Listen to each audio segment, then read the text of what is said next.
Spanish সংবাদ মাধ্যম কাদেনা সারের সংবাদ অনুযায়ী রেকর্ড 7বারের ব্যালন ডিওর জয়ী মেসির জন্য এক ধাক্কায় 100 মিলিয়ন ইউরো বাড়িয়েছে আল হিলাল। এর আগে 400 মিলিয়ন ইউরোর প্রস্তাব দিয়েছিল ক্লাবটি।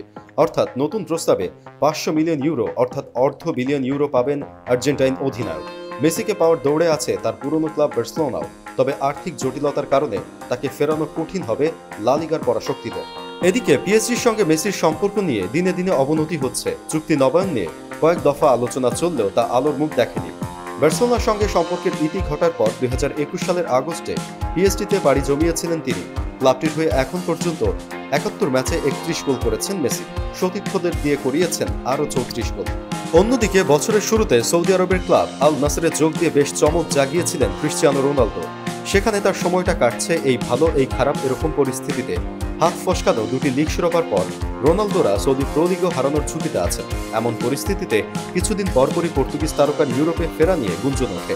সেই গুঞ্জন আরও জোরালো হয়েছে CR7কে কেন্দ্র করে জার্মানির এক ব্যবসায়ীর সঙ্গে বায়ার্ন মিউনিখের যোগাযোগের কারণে। কিছুদিন আগেও ট্রেবল জয়ের স্বপ্ন দেখেছিল জার্মান ফুটবলের জায়ান্ট দলটি।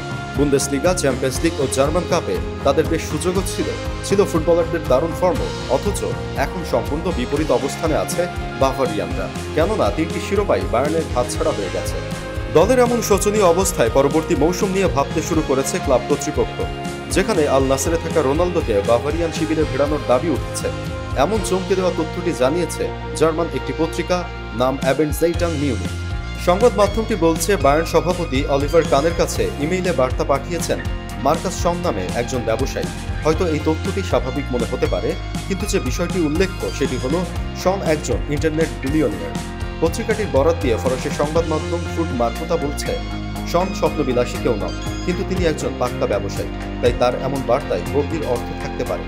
তার বার্তায় রোনালদো ভালো বেতন পেলে যে কোনো ক্লাবে ফিরতে পারেন বলে উল্লেখ করেন, কারণ ইউরোপীয় ক্লাব ছেড়ে 2 বছরের জন্য 200 মিলিয়ন ইউরোতে আল নাসরে যান পর্তুগিজ সুপারস্টার।